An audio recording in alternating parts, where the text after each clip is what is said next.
The SpongeBob SquarePants Movie. Chapter 3. The giant black shoe that Plankton was stuck to the bottom of belonged to SpongeBob SquarePants. He was on his way to work and he was still singing the promotion song. I'm ready, promotion, I'm ready, promotion. But when he heard the squish and Plankton's cries of pain, SpongeBob stopped.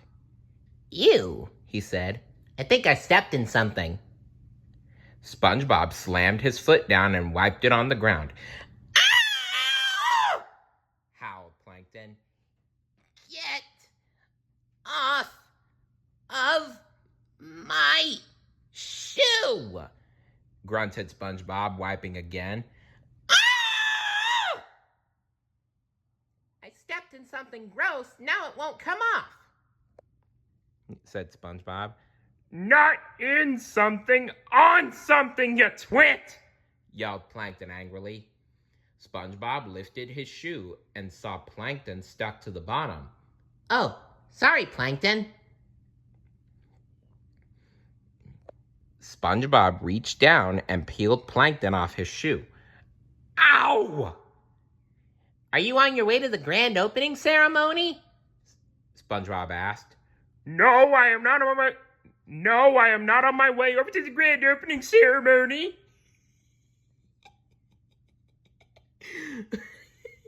I'm sorry, that part is just so funny.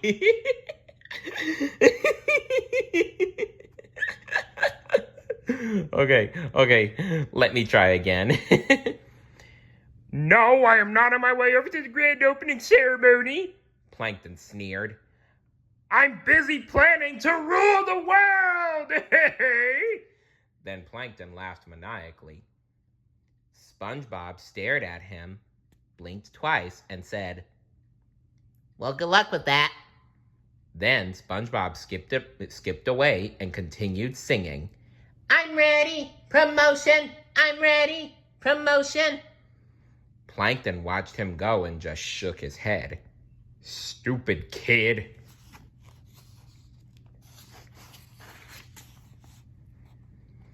When SpongeBob reached the Crusty Crab 2, he couldn't believe his eyes.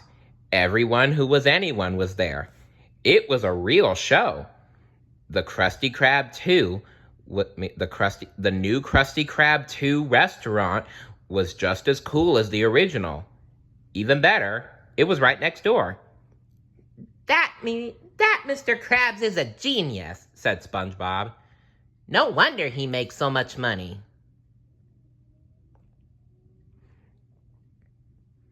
Welcome, said Mr. Krabs. Welcome, everyone, to the grand opening of the Crusty Crab 2.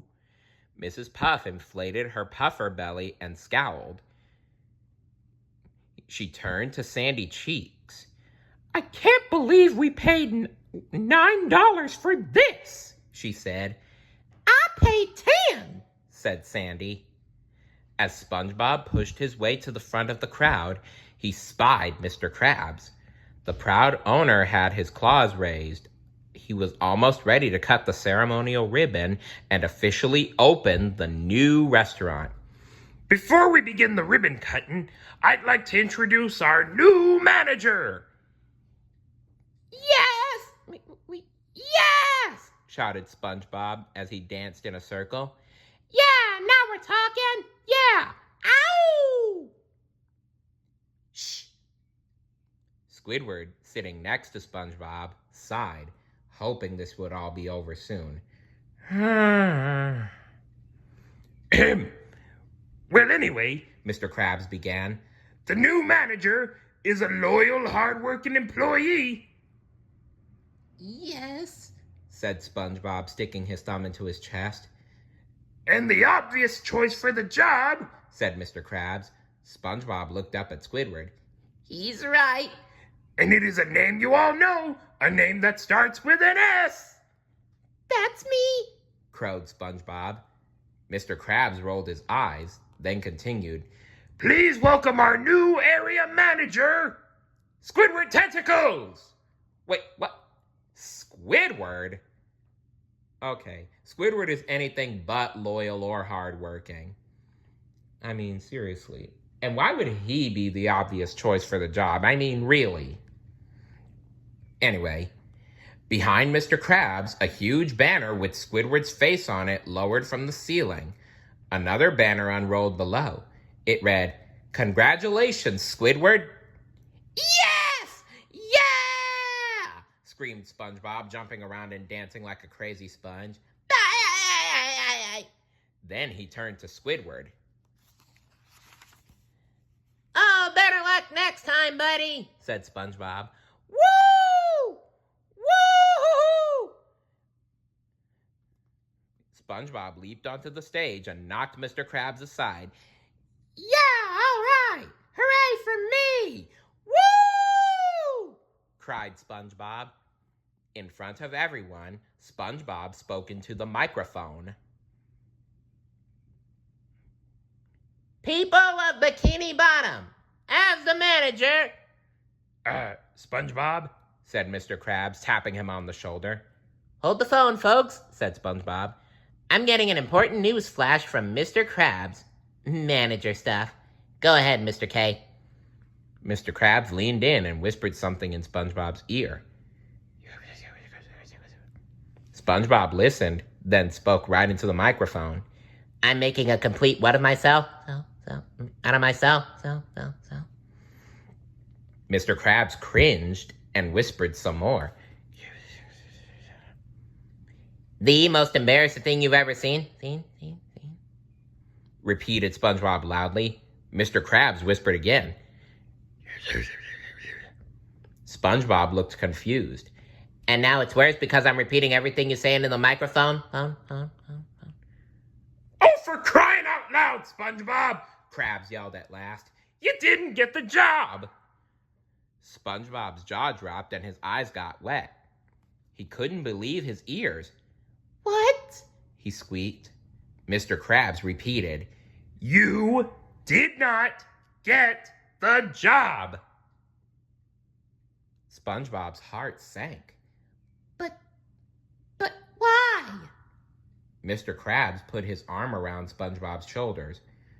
"SpongeBob, you're a great fry cook, but I gave the job to Squidward because being manager is a big responsibility, and, well, let's face it, he's more mature than you." SpongeBob looked up at Mr. Krabs with sad eyes. "I'm not mature?" "Oh, lad," said Mr. Krabs. "I mean this in the nicest of ways, but there's a word for what you are. But Mr. Krabs couldn't remember the word, so the crowd helped out.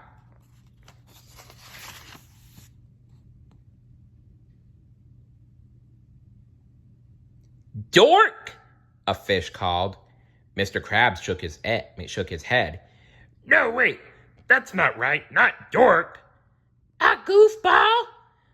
said Pearl, Mr. Krabs' daughter. "Closer, but no," Mr. Krabs replied. "A ding-a-ling!" cried someone else. "Wingnut!" "A knucklehead McSpazitron!" yelled an old lady. With each insult, SpongeBob became more depressed. "Okay, that's enough," Mr. Krabs commanded. Then he patted SpongeBob on the back. "Look, what I'm trying to say is, you're just a kid. And to be a manager, you'd have to be a man. Otherwise, they'd call it kidager. You understand-ager? I mean, you understand, SpongeBob?" "I guess so, Mr. Krabs," mumbled SpongeBob. Heartbroken, SpongeBob climbed off the stage. As he trudged away, Mr. Krabs called him, but SpongeBob couldn't hear anything. He was too sad. "I'm ready. Depression," sang SpongeBob with a sigh. "I'm ready. Depression." Mr. Krabs shook his head sadly. "Poor kid." Suddenly, someone shouted, "Hooray for SpongeBob!" Everyone looked up to see Patrick swing down from the sky. SpongeBob's best starfish friend was dressed in balloons and dragging a big banner that read, "Hooray for SpongeBob." Patrick slammed right into the giant Squidward banner, sending the whole stage crashing to the ground. The crowd scattered in panic. From inside the middle of the wreckage, Patrick's dopey, sweet voice called out, "Where did everybody go?" "They all went away, Patrick."